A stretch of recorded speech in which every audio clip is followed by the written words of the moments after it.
A continuación, Quito con Marjorie. Clasificación A. Apto para todo público. Las opiniones vertidas en este espacio por la producción y dirección del programa son de exclusiva responsabilidad de sus autores y de quienes intervienen en ellos.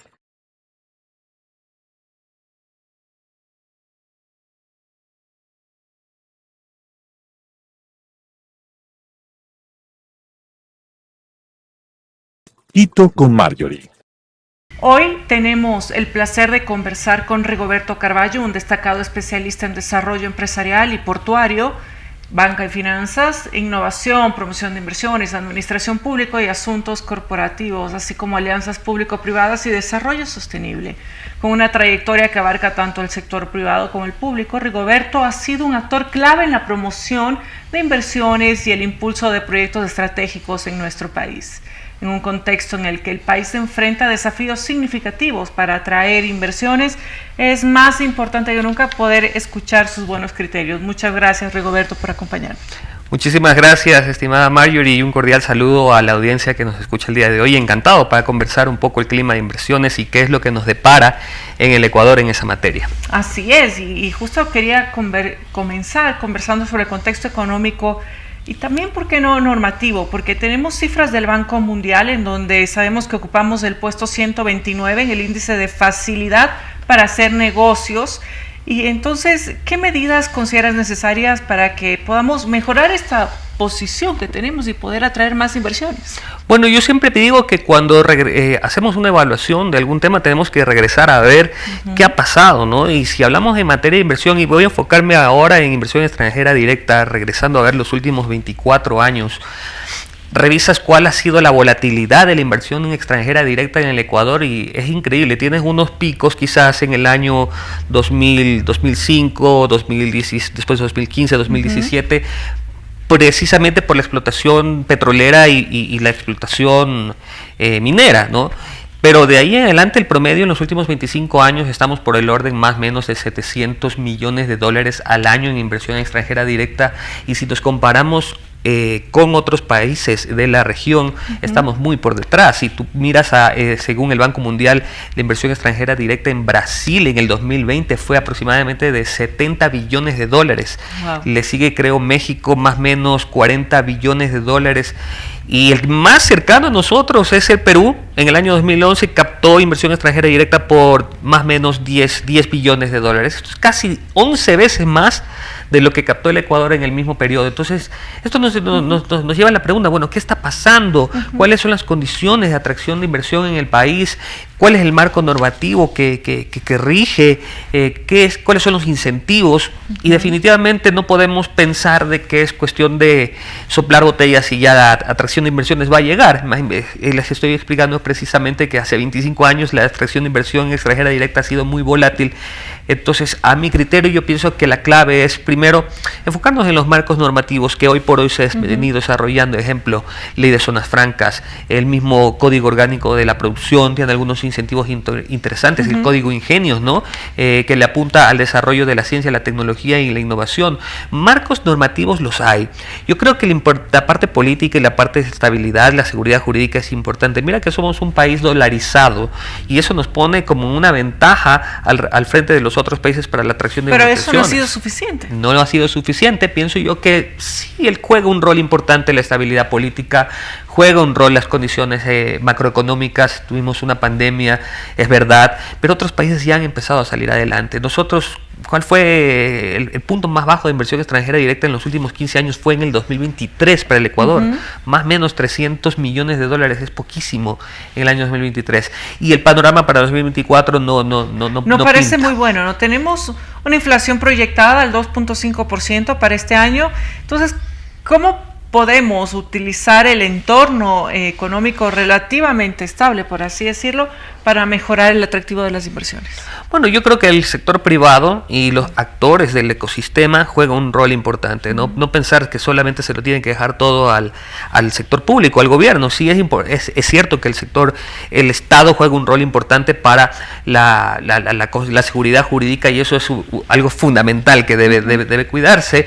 Mira, en la última consulta popular no pasó la pregunta precisamente, ¿no? que de la protección de inversiones de arbitraje internacional, que hubiese sido un punto a favor para sumar a un país con clima de inversión. Bueno, no pasó, no nos desanimemos. Pienso que lo que debe ser ahorita es un rol público-privado en donde el Estado, y cuando hablo de Estado no solamente gobiernos, el gobierno nacional, sino hablo de gobiernos locales, puedan crear incentivos dentro de sus competencias para poder atraer inversión. El sector privado, por el otro lado, también empezar, ya lo hace, ¿no? Pero tratar de captar y sobre todo generar mayor formación de capital bruto. Inversión no solamente, iniciaba al inicio, ¿no? Inversión extranjera directa es una cosa, tienes otro tipo de inversión, que es la inversión local.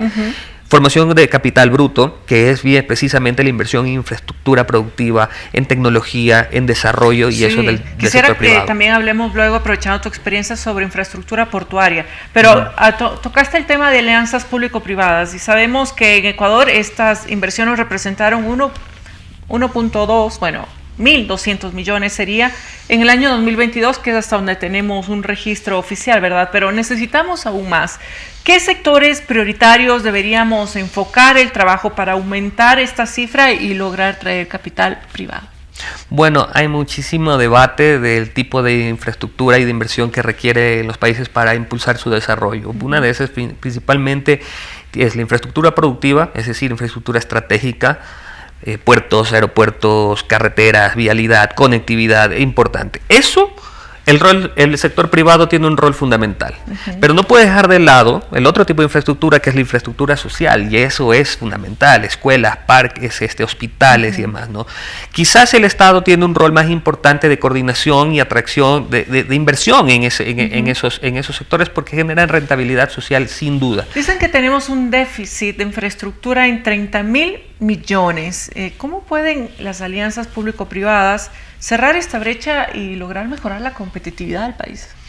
Bueno, las alianzas público-privadas, que es un modelo que viene en auge, ¿no? en todo el mundo, realmente, afortunadamente en el Ecuador ya tenemos una institucionalidad para impulsar las alianzas público-privadas, que es precisamente la Secretaría de Inversiones Público-Privadas. Ya está. Tenemos un marco normativo, tenemos una ley de APP también, y tenemos, digamos, el comité a través de esta Secretaría.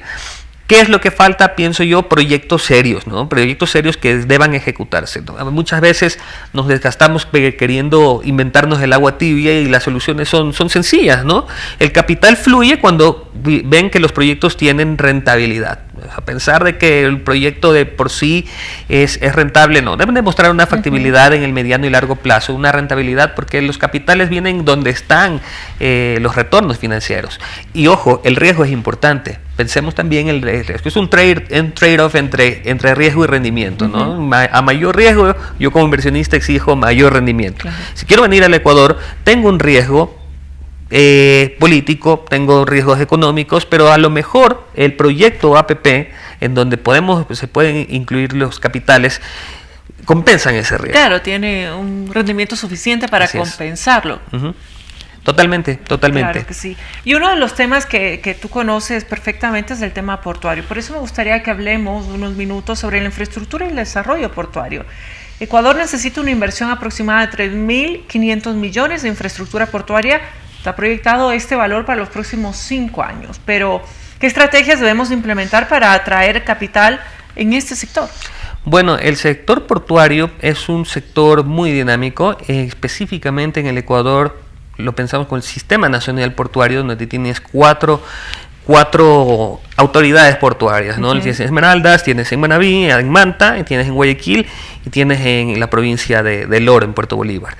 Todas, con la excepción de Esmeraldas, están delegadas a una empresa privada. Todas, ¿ya? Bueno, digamos Manta es un mix, ¿no? Todavía está una parte a cargo del público.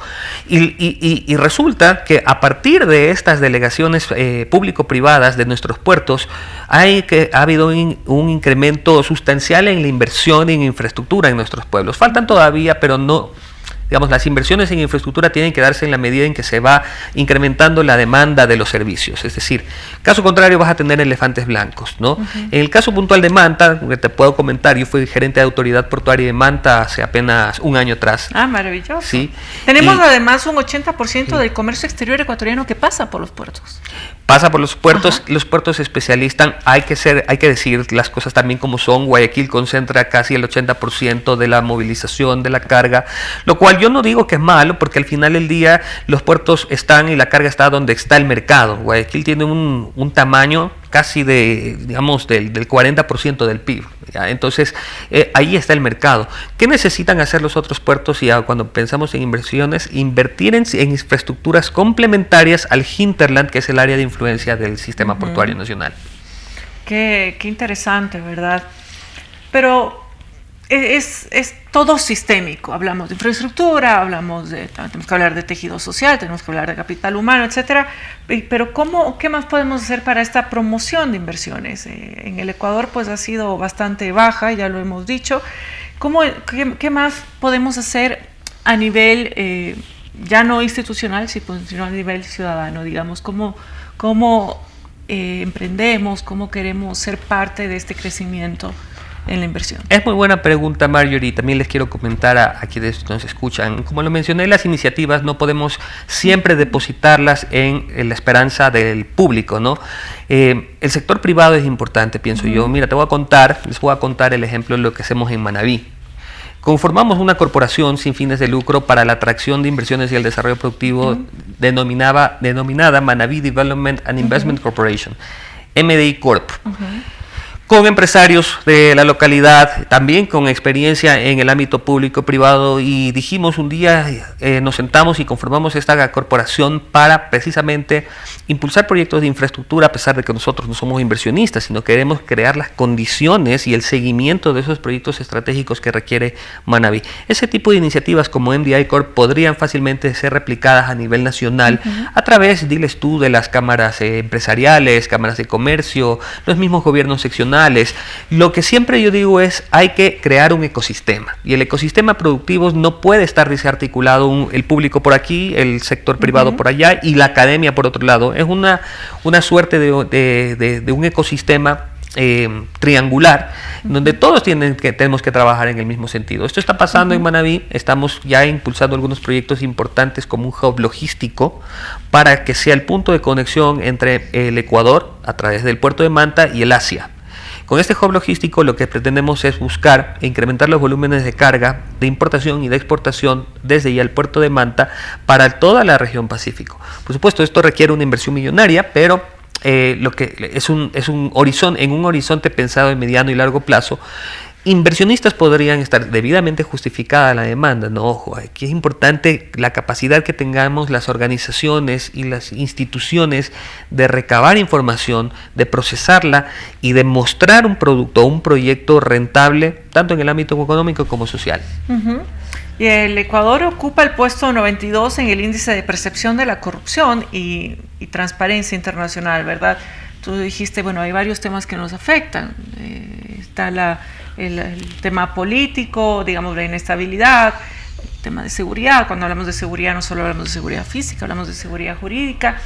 Y esto va todo de la mano, ¿no? ¿Qué acciones concretas podemos tomar para mejorar nuestra imagen, ser más transparentes y lograr atraer más inversión?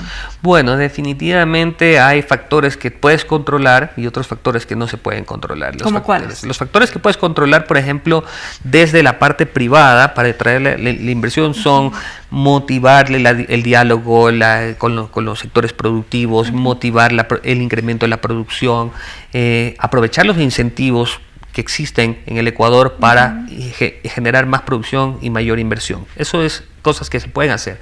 Lo que no se puede controlar, que son factores exógenos, digamos, pueden ser pandemias, el tema político, ¿no?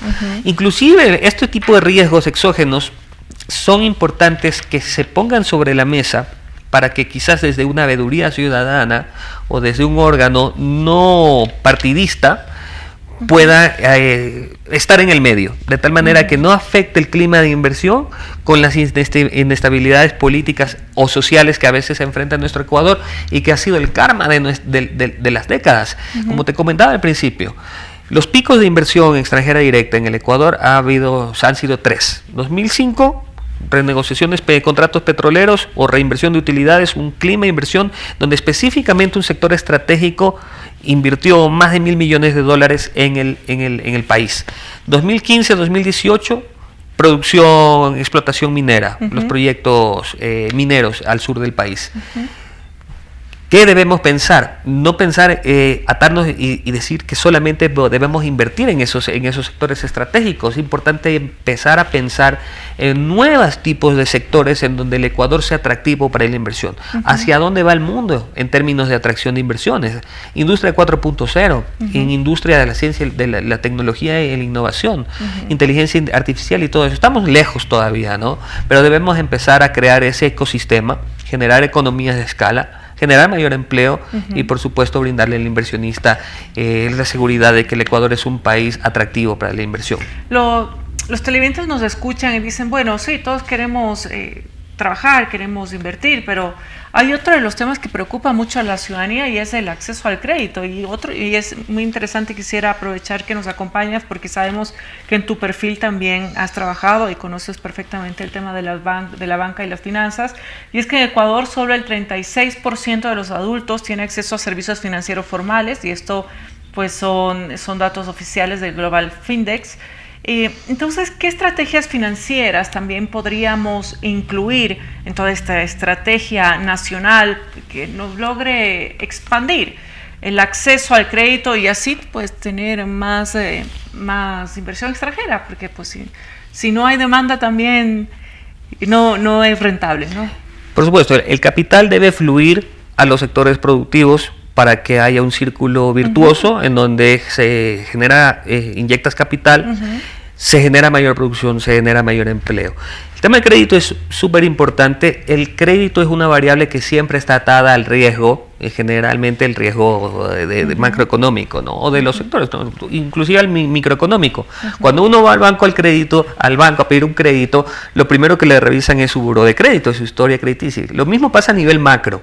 Entonces, ¿qué es lo que, contestando a tu pregunta y lo que yo te podría aportar? En el Ecuador, y mira nuevamente, una iniciativa privada, se ha conformado una interesante iniciativa que se llama el clúster financiero, ¿no? Un grupo de instituciones y empresas enfocadas en el sector financiero que han decidido por su cuenta, ¿no? Trabajando de la mano con el gobierno y con los distintos actores, crear condiciones y facilidades para el crédito. Uno de esos, por ejemplo, es motivar la educación financiera. Otra estrategia que están implementando es las fintech, ¿no? Las tecnologías en las finanzas.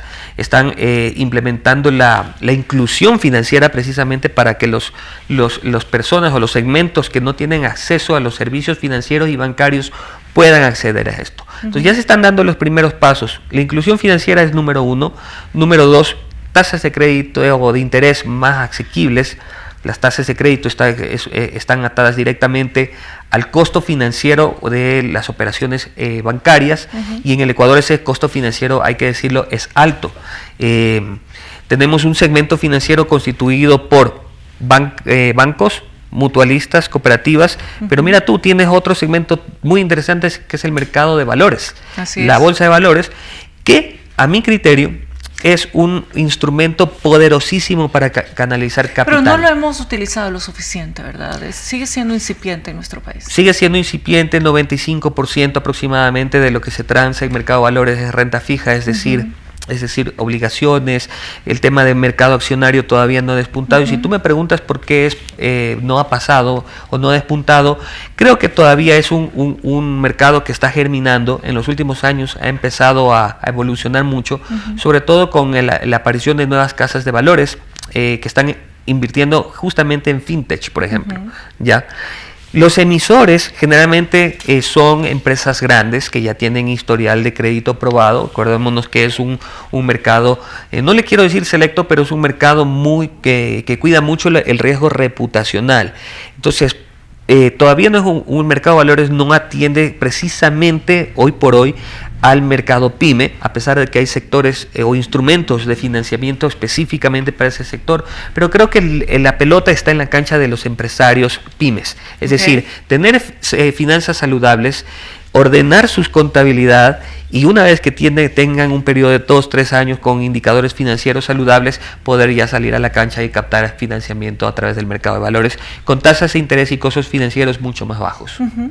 Y todo esto tiene que ir transversalmente trabajado, es decir, hablamos, y es porque lo quiero atar a tu experiencia también en desarrollo sostenible.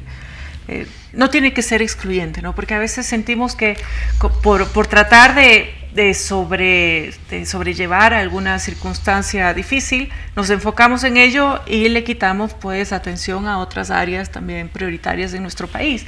¿Cómo hacemos para que la innovación y el desarrollo sostenible en un país como Ecuador sea una realidad? Hablamos de metas para reducir CO2, cómo integramos estas prácticas sostenibles en medio de las urgencias de resolver temas básicos que tenemos. Sí, cuando hablamos de desarrollo sostenible estamos pensando en un desarrollo en donde lo que hacemos el día de hoy no afecte a nuestras generaciones futuras, partiendo desde allí. Toda operación o toda actividad que se realice en el marco de la sostenibilidad principalmente debe tener 3 aristas, ¿no? El tema ambiental, el tema social y el tema económico. Cumplir con estas aristas de triple impacto. Y ahí, y solo allí le puedes llamar de que es sostenible. En el Ecuador, para no zafarnos mucho de la discusión de la inversión y el tema de las finanzas, en el Ecuador existen interesantes mecanismos y vehículos para atraer inversión de forma sostenible a sectores desatendidos. Voy a poner un ejemplo claro, los bonos verdes, bonos azules, ¿no?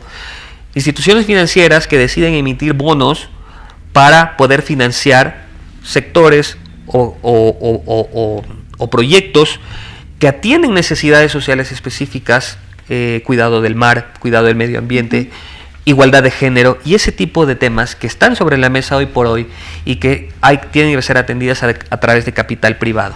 ¿Qué hacen los bancos? Emiten bonos donde buscan inversionistas a través de una interesante, atractiva tasa de interés, colocan bonos en el mercado y a su vez la captación de esos recursos van a financiar proyectos sostenibles como los que acabamos de mencionar. Claro que sí.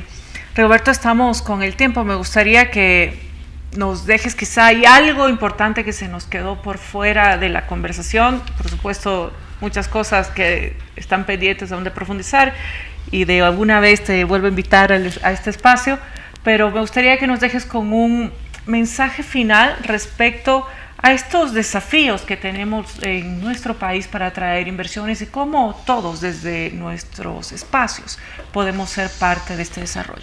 Bueno, gracias Marjorie nuevamente, y a todos les quiero decir de que debemos confiar en el Ecuador, ¿no? Yo vengo del sector privado, he estado también involucrado en el sector público y yo creo que es fundamental ponernos de acuerdo en una hoja de ruta común para que el país pueda salir adelante. El tema político definitivamente nos pasa factura, nos ha pasado factura durante décadas y a veces siento y estoy seguro que sentimos todos, ¿no?, que es un hueco del que no logramos salir. Pienso yo que para poder salir debemos quizás de poner posturas y empezar a tener una agenda de país, y yo pienso que la agenda país, llámese Plan Nacional de Desarrollo, llámense Objetivo de Desarrollo Sostenible, como quieran llamarla, debe orientarse a solucionar 2 cosas. Problemas sociales, necesidades básicas insatisfechas de cajón, pero también atracción de inversiones y el aumento de la productividad en nuestro país. Dejar de lado esos paradigmas, ¿no?, de que el de un lado es el malo y el del otro lado es el bueno, ¿no? Acá debemos tener un objetivo común. Atraer inversión requiere principalmente de que el Ecuador tenga claros sus objetivos, de que el Ecuador tenga estabilidad, de que haya proyectos interesantes de desarrollo y sobre todo que luchemos todos en contra de la corrupción. La corrupción no solamente está presente en la parte pública, también está presente en la parte privada, en la parte ciudadana, en todo lado. Y para poder salir adelante, pienso, mi querida Marjorie, el mensaje es poder luchar todos juntos en contra de la corrupción y empezar a generar estos factores y estas condiciones para atraer inversiones y generar empleo. Muchas gracias, Rigoberto. Realmente ha sido un placer contar con tu visión y experiencia en este espacio. Hoy hemos podido explorar los desafíos y las oportunidades para la atracción de inversiones en nuestro país, y desde la necesidad de la infraestructura, la normativa, hasta la importancia de la innovación y la sostenibilidad en la promoción de nuevos proyectos. Está claro que aunque Ecuador enfrenta retos significativos, también tiene un gran potencial para convertirse en un destino atractivo para la inversión extranjera, especialmente si se implementan las estrategias correctas y se fortalecen las alianzas público-privadas. Te agradezco nuevamente tu tiempo, tus recomendaciones. Sin duda tus aportes nos dejan mucho en qué pensar y trabajar para seguir impulsando el desarrollo económico del país. Gracias a todos por acompañarnos. Soy Marjorie Chávez. Hasta la próxima semana.